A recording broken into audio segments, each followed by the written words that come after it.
അയ്യോ ഗ്യാസ് തീർന്നല്ലോ. എന്താ അമ്മേ? ഗ്യാസ് തീർന്നു. നീ പോയിട്ട് ഒരു കുറ്റി ഗ്യാസ് നിറച്ച് കൊണ്ടുപോവാ. എന്നിട്ട് വേണം ഉച്ചക്കുള്ള ഭക്ഷണം ഉണ്ടാക്കാൻ. എനിക്ക് സമയമില്ല അമ്മേ. അവിടെ ശിവദാസേട്ടനും രവിയേട്ടനും കാത്തിരിക്കുക. ഞാൻ അങ്ങോട്ട് പോവാ. അമ്മ ഗ്യാസ് കുറ്റി ഒന്ന് പിടിച്ച് കുലുക്കി വെക്കൂ. ഇന്നത്തെ ആവശ്യത്തിനുള്ള ഗ്യാസ് അമ്മയ്ക്ക് കിട്ടും. എന്തൊരു മനുഷ്യനമ്മേ, ചീട്ട് കളിക്കാനായി പോണത്. പോണ പോക്കണ്ട ഏതോ മല പറിക്കാൻ പോണ പോലെയാ.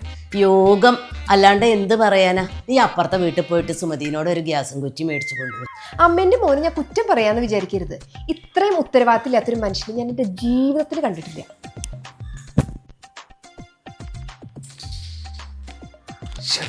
വെള്ളം തീർന്നല്ലോ. എന്താ പറ്റിയത്?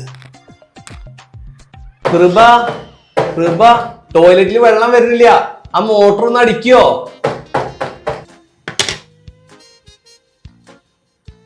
അത് വേണ്ട പൈസേട്ടാ, മോട്ടറിന്റെ സ്വിച്ച് പുറത്തല്ലേ. ഇപ്പൊ എനിക്ക് അടിക്കാൻ നേരമില്ല. ഞാനും അമ്മയും കൂടിയിട്ട് അർജന്റ് ആയിട്ടൊന്ന് പുറത്തേക്ക് പോയിട്ട് വരാം. ഞങ്ങൾ 2-3 മണിക്കൂർ കഴിഞ്ഞിട്ട് വരും. അത് വരെ ഇരിക്കും കേട്ടോ. 2-3 മണിക്കൂർ ഞാൻ ഈ ടോയ്ലറ്റിൽ ഇരിക്കേ?